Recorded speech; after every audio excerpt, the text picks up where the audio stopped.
well. Newcastle have made themselves look right like plonkers.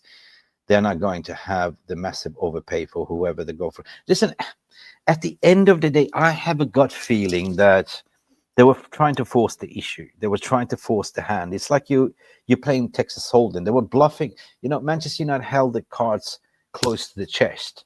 Well, they were exposing by going public and showing the cards even before the dealer threw out the last ace. Manchester United has always held the ace in the hand, and that's Christopher Vivell. Brilliant relationship. Now, in analogy, I mentioned it 1 week ago in my stream. If you do that pub analogy, right?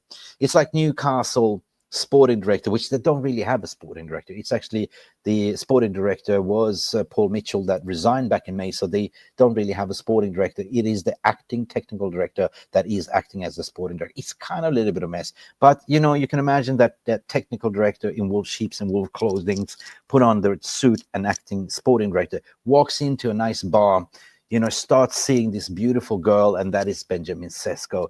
He starts whining and dining, chatting her up, talking gibberish, and said, do you want a sex on the beach? Do you want a margarita? And he keeps buying and buying and buying, trying to flirt. But Benjamin Sesko was kind of looking over the shoulder and waiting for the Prince Handsome, the king of all kings, the big club, the big muscle man, the one that he really wants to make a move. And in before closing time comes actually Wilcox walking in there, all dressed for success, like that Roxette song. I'm gonna get dressed for success, shaking it up for the big time. He just walks in, have a look at the bar, sees that fake sporting director speaking to Sesko, walks up cool and composed, have a listen, looks at Newcastle and say, are you right there, mate? Cool. Hey, lady, what do you want for drink? Oh, you want Moët Chandon? No problem. You want caviar? No problem. Okay. What is your dream? Okay, no problems. We have everything.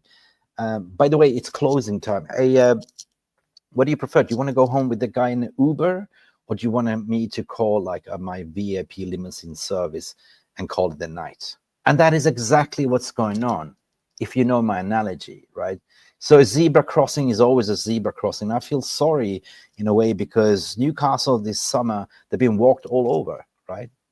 But I have a gut feeling at the end of the day, because Panic Station is that the initial trigger with actually Isak wanted to leave this was because he was demanding a contract extension with the pay rise up to 300K, and Newcastle said no.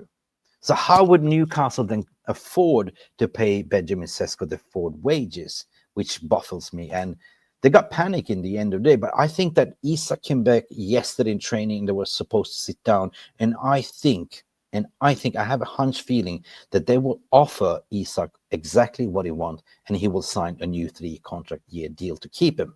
That is my hunch feeling.